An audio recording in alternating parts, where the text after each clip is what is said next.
बिस्मिल्लाहिर्रहमानिर्रहीम। नाज़रीन अस्सलाम वालेकुम। ये मेरा यूट्यूब चैनल है और मैं आतिफ़ खान हूँ। नाज़रीन, 3 मौज़ूआत हैं जिसमें मैं आपसे बात करना चाह रहा था। मैं आज काफ़ी दिन के बाद आपके सामने हाज़िर हुआ हूँ। उसकी बेसिक रीज़न्स ये हैं कि 1 या 2 मौज़ूआत ऐसे थे जिस पे मैं कुछ रिसर्च कर रहा था। उसमें से जो एक मौज़ू था वो मैं आपसे सबसे पहले डिस्कस कर लेता हूँ। वो मौज़ू है डॉक्टर आमिर लियाकत हुसैन साहब की डेथ के बारे में। ये कराची में इंतकाल कर गए अपने घर में, बेसमेंट में ये रह रहे थे। और ये जो कॉज़ ऑफ डेथ है वो नेचुरल है या अननेचुरल है ये तो अभी पता नहीं लगा। इसका तो अभी इंक्वायरी चल रही है। कुछ लोगों का ख़्याल है कि ये ख़ुदकशी है, कई ऐसे हैं जो उसको कत्ल का रंग दे रहे हैं, और कुछ लोग ऐसे हैं जो कहते हैं कि ये नॉर्मल तरीके से जैसे डिप्रेशन में एक इंसान की डेथ होती है उस वजह से है। बहरहाल ये एक चीज़ तो कॉमन है कि वहाँ पे धुआं था काफ़ी फैला हुआ, और वो there could be a reason that was the main reason for the death. Anyways, जो भी है, कुल्लु नफ्सिन ज़ायक़तुल मौत, हर जी होश ने और जी नफ्स ने मरना है। तो ये मौत आपको भी आनी है, मुझे भी आनी है, सबको आनी है। मौज़ू गुफ्तगू ये है, अब से मैं 2 दिन पहले से ये व्लॉग करना चाह रहा था लेकिन मैं रुका हुआ था। एक्चुअली मैं ये जानना चाह रहा था कि डॉक्टर आमिर लियाकत साहब के बारे में क्या बात करूं। शुरू में तो मैं कुछ और बात करना चाह रहा था, फिर मैंने थोड़ा सा कुछ गुफ्तगू सुनी, कुछ लोगों को देखा, सुना, ऑब्ज़र्व किया, तो मैंने इस चीज़ का इरादा किया कि मैं उनकी बुराई ना करूं। वैसे भी वो अल्लाह को प्यारे हो गए, खालिक हकीकी से जा मिले, तो अब उनके बारे में कोई गलत बात करना वैसे ही फ़ज़ूल है। और मेरा ख़्याल है कि वो शोहरत की बुलंदी पे पहुंचा हुआ इंसान था जिसने कुछ अनफेयर मीन्स भी यूज़ किए, लेकिन बहरहाल जो हुआ वो गलत हुआ, इंतहाई गलत हुआ। यानी कि उनकी जो मौजूदा अहलिया थी, ज़ाहिर बात है उसको भी अब हम साबका अहलिया ही कहेंगे, क्योंकि उन्होंने पहली 2 बीवियों को तलाक दी थी, अब तीसरी को भी उन्होंने डिवोर्स दे दी थी। तो मैं एम टॉकिंग अबाउट दानिया शाह। खैर, बहरहाल बात यह है कि वो जो उनके मामला थे, जो घरेलू जो भी आपस के वो होते हैं, मियाँ बीवी का एक पर्दा होता है, घर की बातें होती हैं जो बाहर नहीं निकालनी चाहिए। उनके ताल्लुकात आपस में कैसे भी हों, इसको पब्लिक नहीं करना चाहिए। उस खातून ने गलत किया, क्योंकि बेसिकली जो मेरे नॉलेज में है, वो पैसे के लिए उनके पीछे आई थी, और वो पैसों के लिए उसने उनसे शादी की, और उसके बाद उसने अपना हिस्सा वसूल किया। उसके बाद उसने जान छुड़ाने के लिए सब कुछ किया कि जिस तरह से उनकी वीडियो बनाई, लीक की, और उसके बाद के मामला तो आपके सामने ही है। बहरहाल कहना ये चाहिए कि अगर किसी इंसान का कोई ऐसा फ़ेल हो तो उस पर पर्दा डाला जाना चाहिए, क्योंकि जब आप किसी का पर्दा रखते हैं तो अल्लाह ताला आपका पर्दा रखता है। मैं तहकीक में था कि आया इनके बारे में कोई अच्छे अल्फाज कहूँ या कि मुनासिब कहूँ या जिस तरह भी कहूँ। मेरा ख़्याल है मुझे मुनासिब नहीं लगा कि मैं इनकी बुराई करूँ, इसलिए मैं आपको पहले व्लॉग्स में नहीं बता सका, वरना मैंने काफ़ी बातें सोची हुई थी। आज मेरा थोड़ा सा इरादा चेंज हो गया, थोड़ी सोच चेंज हो गई। नाज़रीन, डॉक्टर आमिर लियाकत साहब जो हैं वो बेहतरीन मुकर्रर थे, नात ख़ां भी थे, और मज़हब पे उनको काफ़ी इल्म हासिल था, उनके पास इल्म था, इसमें कोई शक नहीं है। I can't call him a scholar, but seem like he had a lot of knowledge. Research भी करते थे, इसके अलावा भी उन्होंने कंपेयरिंग भी की, उन्होंने एंकरिंग भी की, काफ़ी काम किए उन्होंने, मीडिया पे बहुत शहरत हासिल की उन्होंने। इसके अलावा MKM के साथ भी वो लिंक रहे। बाद में उन्होंने PTI ज्वाइन कर ली 2018 में। जी नाज़रीन, मैं ये बात करना चाह रहा था कि इनको शोहरत मिली, मीडिया के थ्रू मिली, बल्कि दुनिया जहान में मशहूर हुए, और जो पावरफुल तरीन शख्सियात हैं दुनिया की, जो एक अपना इन्फ्लुएंस रखती हैं, उनमें 500 अफराद हैं जो दुनिया से मुंतखब हुए, उनमें एक डॉक्टर आमिर लियाकत हुसैन भी शामिल हैं। इसका मतलब ये है कि अल्लाह पाक ने इज़्ज़त दी। लेकिन मेरा एक शिकवा मीडिया से ये है कि आज अगर वो इंसान किसी भी वजह से किसी मसले में फंस गया या कुछ ऐसे मामलात ख़राब हो गए, तो उसकी तमाम शोहरत को, उसकी तमाम खूबियों को, हर चीज़ को भुला के उसकी इज़्ज़त को दबरदूस कर दिया सिर्फ़ एक मीडिया ने, जिसमें सोशल मीडिया भी शामिल है। देखिए, बात वही आती है कि किस इंसान से गलती नहीं होती। हर इंसान गलती का पुतला है, हर एक से होती है, मेरे से भी होती है, आपसे भी होती है, सबसे होती है। इन्होंने गलतियाँ की, इसमें कई ऐसी बातें हैं जो मैं डिस्कस करना चाह रहा था, लेकिन मैं अब इसलिए रुक गया क्योंकि मैंने जब ये सुना कि ये कई यतीमों और मिस्किनों की कफ़ालत भी करते थे, और इन्होंने अपने घर में उसका सेटअप ऐसा बनाया था, he had a huge house, काफ़ी बड़ा घर है इनका, नीचे दुकानें बनाई हुई थी जिनसे इनको किराए आते थे, ऊपर फ्लैट्स बने हुए थे, ऊपर उन्होंने वो भी किराए पे दिए हुए थे, खुद वो दरमियानी सेक्टर में रहते थे, और एक पोर्शन सा था उसके अंदर भी उन्होंने एक बेसमेंट के साथ लिंक किया हुआ था उसको, खुद वो बेसमेंट में शिफ्ट हो गए हुए थे। तो इनके साथ काफ़ी लोग जुड़े हुए हैं, कई ऐसे लोग हैं जो पसे पर्दा अच्छे काम करते हैं, लोगों को उनकी कफ़ालत का ज़िम्मा लेते हैं, उनको पैसे देते हैं, राशन देते हैं। He was also doing it. मुझे ये बात पहली दफ़ा पता लगी, पहले मेरे इल्म में ये बात नहीं थी। इनकी जो इज्तिमाई दुआ होती थी, मैं बड़े ज़ौक़ शौक़ से लोगों के साथ मैं भी सुनता था, और जिस तरह से ये शख्स रोता था, गिड़गिड़ाता था और सब लोगों को अश्कबार कर देता था, यानी सब लोग आंसू से तरबतर होके अपने हुजूर, अपने अल्लाह, अपने मालिक के आगे गिड़गिड़ाते थे, रोते थे जज्बाती तरीके से। मैं भी इसमें शामिल था। नबी पाक सल्लल्लाहु अलैहि वसल्लम से, अपने रब से इन्होंने दुआएं मांगनी, लोग इसको सुनते थे, इनको बहुत ज़्यादा अप्रिशिएट किया जाता था, बहुत पसंद किया जाता था, और हम बाकायदा डॉक्टर आमिर लियाकत की दुआ की जो मीडिया पे इसका टाइमिंग थी उसका हम वेट करते थे, और जब वो दुआ होती थी तो फिर हम उसको सुनते थे। तो अब वो दुनिया से रुखसत हो गए हैं, लिहाजा कई चीज़ों का पर्दा रखना ज़रूरी है, लेकिन let's appreciate those things which he has done in his life. उन्होंने आलिम ऑनलाइन एक ऐसा प्रोग्राम था जिसमें उन्होंने अवेयरनेस पैदा की, बहुत सारे मसले मसाइल डिस्कस किए, कई चीज़ों को लोगों को उन्होंने बावर करवाया। इसके अलावा भी इनकी खिदमात हैं। मैं उनकी उन खामियों का जिक्र इसलिए नहीं कर रहा क्योंकि जब एक शख्स दुनिया से चला गया तो फिर मेरा ख्याल है कि लेट बायगॉन बी बायगॉन, तो पुरानी बातों को भूल जाना चाहिए, अच्छी बातें याद रखें, अच्छे अमाल याद रखें, और उसकी खिदमात याद रखें और उनको हाईलाइट किया जाए। तो ये आमिर लियाकत साहब के बारे में मैं ये बात करना चाह रहा था आपसे, तो ये तो मैंने आपके साथ शेयर कर लिया। और बिलीव यू मी कि पिछले 48 घंटों में मेरा जहन बदला है, बल्कि यूँ कहना चाहिए कि 24 घंटों में मेरा जहन बदला। और मैंने जो मौजू गुफ्तगू, मैंने पूरा एक लिटरेचर तैयार किया हुआ था, लेकिन मैं अब वो डिस्कस नहीं करूँगा। I have change my mind. दूसरा मौजू था आजकल के हालात के बारे में। ये बहुत ज़रूरी है क्योंकि हर एक के साथ ये पेश आ रहा है। जी अस्सलाम वालेकुम नाज़रीन, कल थोड़ा सा सिलसिला मुनक़ते हो गया था, इसको मैं आज फिर कंटिन्यू कर रहा हूँ।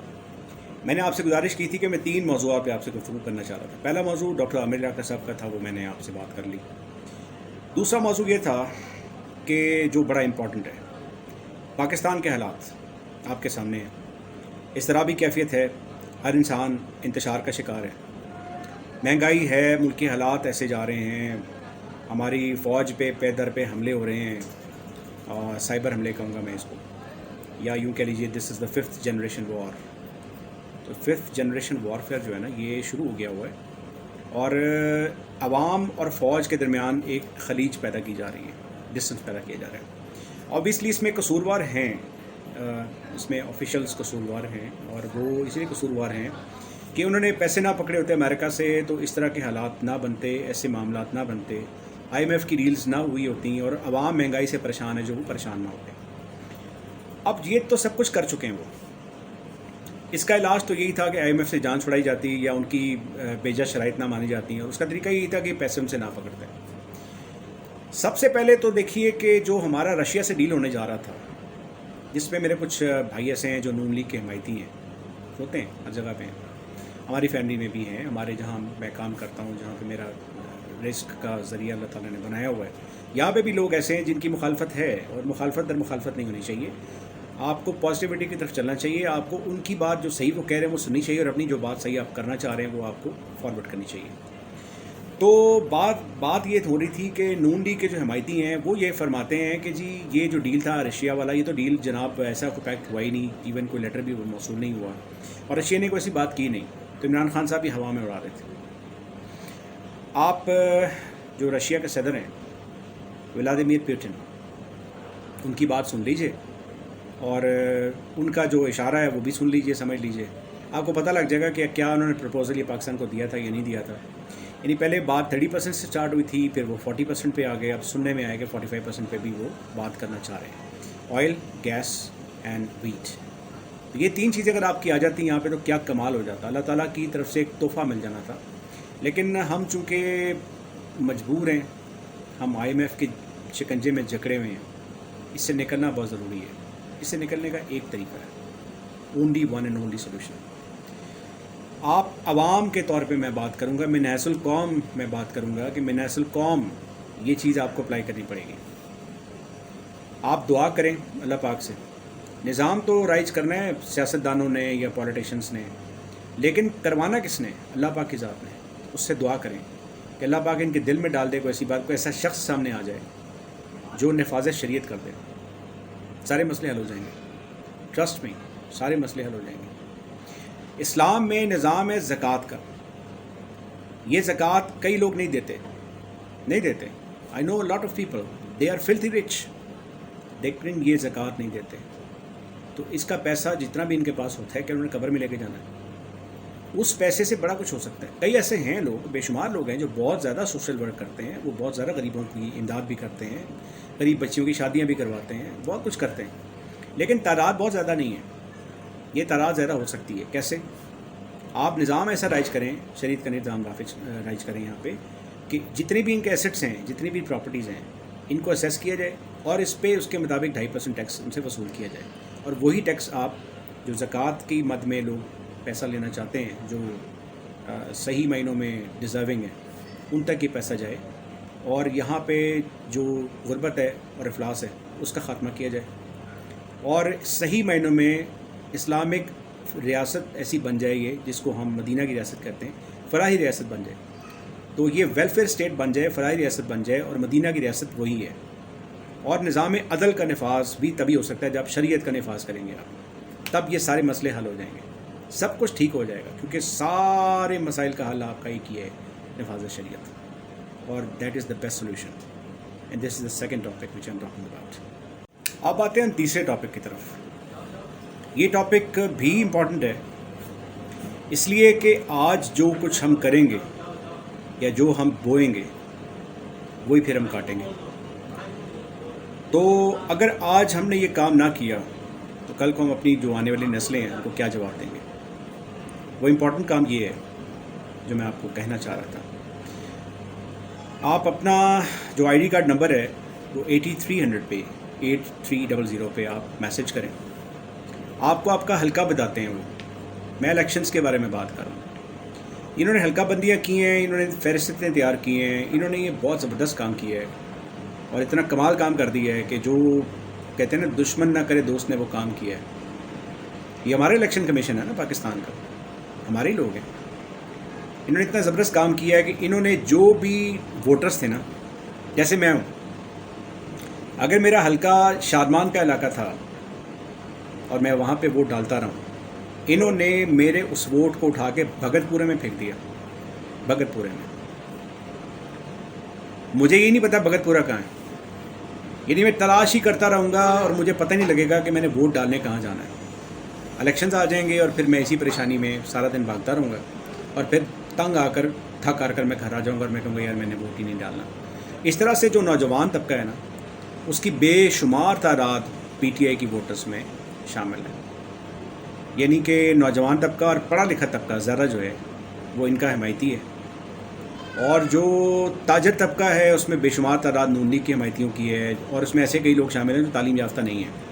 ہماری یہ ڈائلیما ہے ہمارا کہ ہماری جو جتنی بھی ایلیٹ ہے نا، جو کاروباری لوگ ہیں، وہ پڑھے لکھے نہیں ہیں، تعلیم یافتہ نہیں ہیں. اور تعلیم یافتہ اور تہذیب یافتہ یہ بھی دو جملے ہیں. یہ بھی ایک ایسا ویلاگ میں آپ کے لیے تیار کروں گا جس پہ میں ریسرچ کر رہا تھا بڑے عرصے سے. میرے اساتذہ کی مہربانی ہے جنہوں نے مجھے اس قابل بنایا کہ میں کچھ بات چیت آپ کے ساتھ کر سکتا ہوں یا اپنا دل کا حال بیان کر سکتا ہوں. یہ میرے اساتذہ کی مہربانی ہے. اللہ پاک ان کو جزائے رحمت میں جگہ دے، ان کے درجات کو بلند کرے، انہیں جنت کے وہ باغ دکھائے جو ہماری سوچ بھی نہیں ہے. انہوں نے اس قابل بنایا.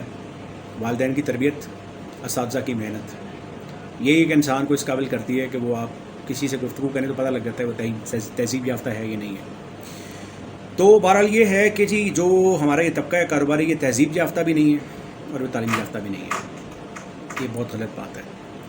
میرا جو ذکر کرنے کا مقصد تھا وہ یہ تھا کہ آپ لوگ اپنی حلقہ بندیاں چیک کریں, 8300 پہ میسج کریں, آپ کو پتہ لگے آپ کا ووٹ کہاں ہے, اور اس کو بر وقت آپ درست کروائیں, تاکہ جب الیکشن کا ٹائم آئے اور جب آپ کو ووٹ ڈالنا ہو, آپ نے انتخاب سے ڈالیں, آپ جس کو بہتر سمجھتے ہیں اس کو ووٹ ڈالیں.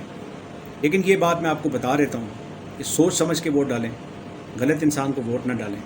ریگنگ ہو یا نہ ہو وہ آپ کا بس نہیں ہے, آپ اس کو کنٹرول نہیں کر سکتے, وہ اللہ کا کام ہے. اللہ سے دعا کریں, اللہ پاک سے ریگنگ نہ ہو, یعنی کہ دھاندلی نہ ہو. اور وہ دعا سب سے بہترین طریقہ یہی ہے, عصر کی نماز کے ٹائم پہ آپ دعا کریں, جب 2 وقت مل رہے ہوتے ہیں نا, that is the time for عصر. وہ نماز میرے اساتذہ کہا کرتے تھے کہ اس ٹائم اگر دعا کریں آپ تو وہ بہت جلدی قبول ہوتی ہے, کیونکہ 2 وقت کے فرشتے مل رہے ہوتے ہیں آپس میں.